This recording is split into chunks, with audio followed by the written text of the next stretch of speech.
CLP उपनेता आफ्ताब अहमद की अगुवाई में हुई मेवात के विधायकों की कॉन्फ्रेंस।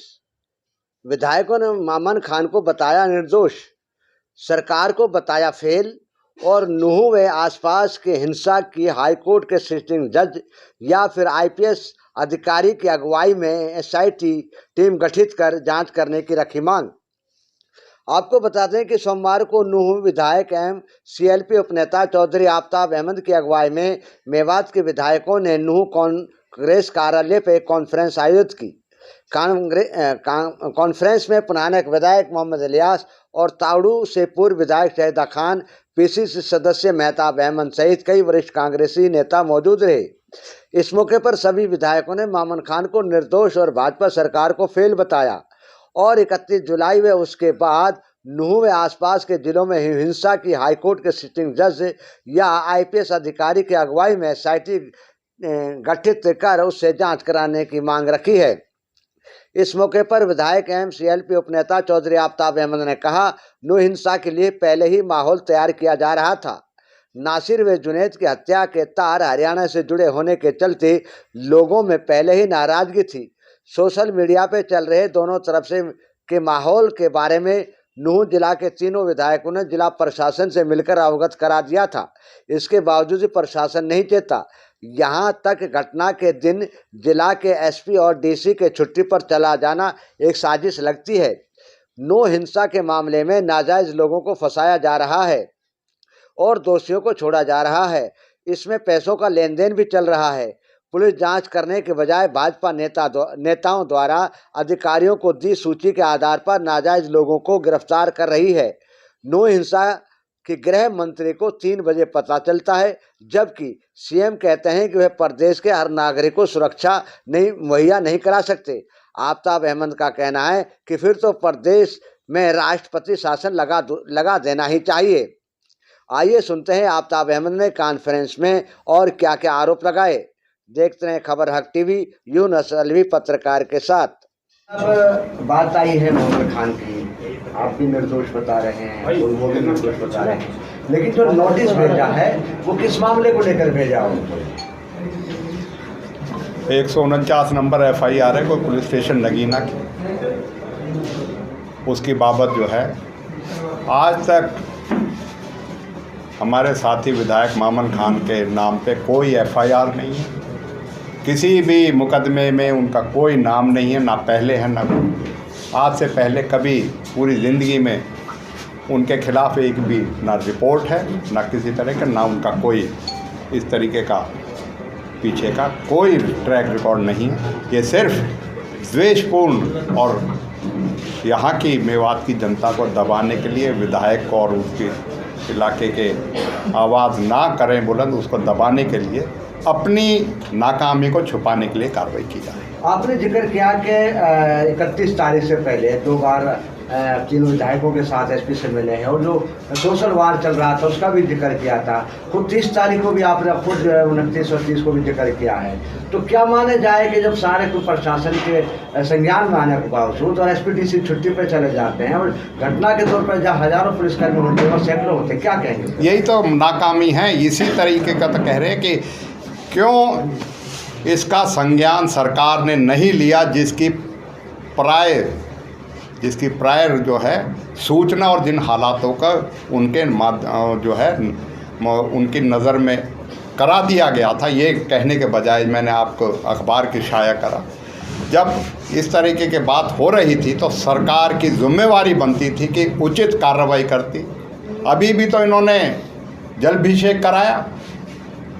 अगर उसका 10% भी इंतजाम उस दिन कर देते 31 तारीख को, तो हम दावे के साथ कह सके ऐसी घटना जो घटी है वो बिल्कुल अंजाम नहीं करती किसी से। लेकिन इन्होंने इस मामले को बिल्कुल गैर जिम्मेदाराना तरीक़ा से लिया और हम ये आपके माध्यम से मांग करते हैं जो भी इसके दोषी हैं, क्योंकि ऊपर से नीचे तक सारे को दोष है, इसीलिए हम हाई कोर्ट के जज की मांग कर रहे हैं कि अपनी कमी को छुपाने के लिए, ये अपनी कमी को ना कोई आज तक इन्होंने किसी अधिकारी के खिलाफ कोई काम किया, ना उसके खिलाफ कोई नोटिस दिया। ये इलाके का जो है भाईचारा जो इसमें खराब हुआ है उसके लिए जिम्मेदार है। इसी वजह से सिटिंग हाई कोर्ट के जज से आपने जिक्र किया कि निर्दोष लोगों को जो है फंसाया जा रहा है, दोषी को छोड़ा जा रहा है, कुछ पैसा का भी लेन देन हो रहा है इनके छोड़ छाड़ने में, क्या कहेंगे? मुरादाबाद गांव से 1 तारीख की सुबह 4 बजे 18 नवयुवकों को उठाते हैं। मेवली से 10 गाँव बच्चों को उठाया जाता है। उनका जो है कोई लेना देना नहीं। नूह शहर के एक हमारा कुरैशी परिवार है, उसके 5 बच्चों को 6 बच्चों को 6 दिन बाद ला के डाल दिया जाता है। वो कोई आगरा था, कोई कहीं था। तावड़ू में एक बच्चा जो है जिसकी ज़मानत हुई है उसकी गुड़गांव की हाज़िरी है। लोग ट्रक ड्राइवर अपनी गाड़ियां छोड़ के आ रहे थे, जो पकड़ा गया उसे अंदर कर दिया। इन्होंने तो ये करा है और पैसे लेके पूरी तरीके से मतलब जो है लोगों ने बताया है लाखों रुपए का हेर फेर एक एक आदमी को छोड़ने में पुलिस की यहाँ के ने ये कार्य किया है। और इसीलिए निर्दोष को जो है पकड़ के इन्होंने करा है। दोषियों को पकड़ें, खूब पकड़ें, हम उसके विरोध में नहीं है। बिल्कुल दोषियों को जिसने जो किया है उसको करें, लेकिन बिना इंक्वायरी जिस तरीके से इन्होंने अंजाम दिया है, सर्च ऑपरेशन के नाम पे गांव के गांव खाली करे गए। उनके गांव में ऐसा डर हो गया कि निर्दोष लोग भी अपने गांव को छोड़ के चले गए। जंगलों में पहाड़ों में लोगों ने काटा है। ये कार्रवाई जो है हरियाणा सरकार के अपनी नाकामी छुपाने के लिए ऐसी जो कार्रवाई करी गई है उसके हम खिलाफ हैं। और इसीलिए हम मांग करते हैं सारे मुकदमों की SIT बना के IG रैंक के और IPS लेवल के SIT में मेंबर हों, वो सारे मुकदमों की जांच करें और निर्दोषों को जो है उनको करें, दोषियों को सबको हम कहते हैं सख्त से सख्त सजा दे और जो उनका दोष है उसके अनुसार कानून में कार्रवाई। 31 जुलाई, लेकिन नूह में अभी 350 के आसपास गिरफ्तार हो चुके हैं और कुछ और भी दूसरे जिलों में कम गिरफ्तार हो, क्या कहेंगे इसके बाद? यही तो माहौल इस प्रदेश सरकार की, यही तो जो है इसी में तो इनकी जो है बदनीयती नज़र आती है। 31 को तो एक दिन का हो गया, वहाँ अब तक भी कार्य हो रहे हैं। घृणा नफरत का जो माहौल है जो उसमें फैला के इस कदर कर दिया है आज तक भी।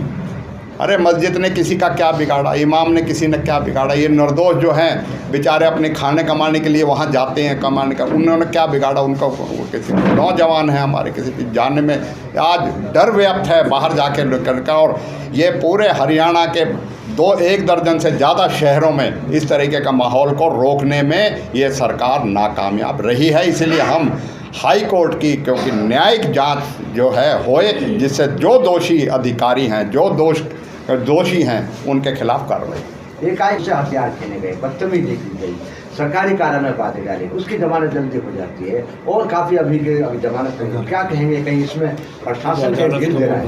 ये तो जो है सरकार को और प्रशासन को जो है इसकी जिम्मेदारी लेनी चाहिए। क्यों जो दोषी हैं जिनकी वजह से हुआ उनको तो दोष मुक्त करके उनको तो ज़मानत हो जाती है और जो निर्दोष हैं उनको अभी तक वो जो है झूठे मुकदमों में फंसा दिया जाता है। यही तो प्रश्न चिन्ह लगा रहे हैं। इसीलिए तो ये प्रेस वार्ता करके आपके माध्यम से हम चाहते हैं कि न्यायिक जांच हो जिससे दूध का दूध पानी हो और सरकार जो कटघरे में खड़ी है उसको हम ये दिखा सके कि किसकी गलती है और क्या आप लोगों की जिम्मेवारी थी, क्यों राजधर्म नहीं निभाया।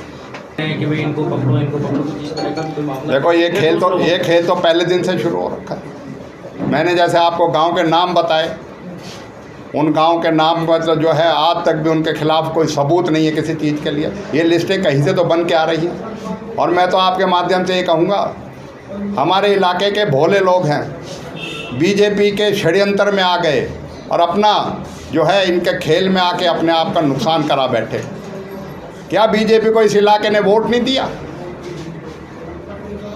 वोट भी लेते हैं और इसके साथ ऐसी कार्रवाई भी करते हैं। मैं ये कहूँगा ये ऐसी कार्रवाई जो है भर्सना इस बात की करते हैं कि इलाके में जब मुख्यमंत्री और उप मुख्यमंत्री कहीं पूरे हरियाणा में उनके खिलाफ जन आक्रोश है, कहीं जनसभा नहीं करते, इस इलाके में आके जनसभा करते हैं। ये तो ऐसा जो है शांति प्रिय इलाका है।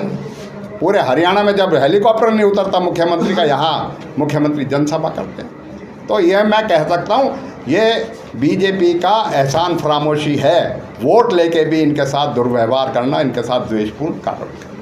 क्यों नहीं पूछ लेते कि भाई और किस किस को नोटिस दे करके वो बताएं कि दंगे किसने करे? वो तो पहले दिन से जो है बयान दे रहे हैं पहले दिन से वो बयान दे रहे हैं, अपनी जिम्मेवारी उनके कुछ नहीं, ना सरकार से करते हैं, वो कांग्रेस पे ठीकरा फोड़ना चाहते हैं अपनी नाकामियों का। तो उनमें कहने की जो है, उनमें इस तरह का मादा तो है ही नहीं, इतनी कुव्वत तो है ही नहीं कि वो अपनी सरकार से कह सके कि गलत कार्रवाई ना करे। वो तो विपक्ष के तौर पे, विपक्ष कांग्रेस के तौर पर हमारे विधायकों का नाम लेके उन चीज़ों की कार्रवाई करते हैं।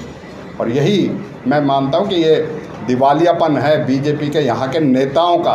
इलाके के साथ, लोगों के साथ खड़े होने का वक्त है। वो अपनी राजनीतिक द्वेष से लोगों को खिलाफ कार्रवाई करवा रहे हैं। बात हो या हाईकोर्ट के सिटिंग जज से इंक्वायरी की बात हो, अगर सरकार तत्काल इस पर कार्रवाई नहीं करती है तो आपका अगला स्टैंड क्या होगा, और क्या कांग्रेस पार्टी विधायक मामन खान के साथ खड़ी है? बिल्कुल, हम अपने विधायक के साथ भी खड़े हैं, और हम जो भी कोई व्यक्ति निर्दोष, सरकार उसके खिलाफ खड़ी है, उसके साथ भी खड़े हैं। हम पूरी तरीके से जो एक निर्दोष व्यक्ति को, चाहे वो विधायक है चाहे वो आम आदमी, हम सब के लिए खड़े हैं। हम अपने लोगों के साथ खड़े हैं, और हमने कोई ऐसा कार्य नहीं किया, ना हमारे साथी विधायक ने किया, जिसके लिए हम इस बात से डरे कि कोई किसी चीज़ के लिए हमारे खिलाफ कोई करता है कार्रवाई तो उसमें किसी। सरकार आपकी मांगों का अमल नहीं करती है तो आपका स्टैंड क्या होगा? हमारा स्टैंड यही है जो आपके माध्यम से कह रहे हैं कि न्यायिक जांच हो। सरकार अपनी नाकामियों को छुपाने के लिए, जो है बचने के लिए, कांग्रेस पे और कांग्रेस के हमारे विधायकों के ऊपर नाम लेके उसके करती है। विधानसभा में जो कार्रवाई होनी चाहिए, विधानसभा में जो बहस होनी चाहिए, जो इस प्रदेश का सबसे बड़ा मंच है, उसमें कार्रवाई सिर्फ इसलिए बहाना मार के कि सब जुडिस मैटर है, उसमें उसको करती है। ये अपने आप में इस बात को दर्शाता है कि सरकार इस मुद्दे पे अपनी नाकामियों को छुपाने के लिए इससे बचने का काम। भरोसे का YouTube चैनल और सच्ची खबरें देखने के लिए हमारे खबर हक टीवी को सब्सक्राइब, लाइक और शेयर जरूर करें। और हाँ, सबसे पहले खबरें पाने के लिए बेल आइकन दबाना बिल्कुल भी ना भूलें।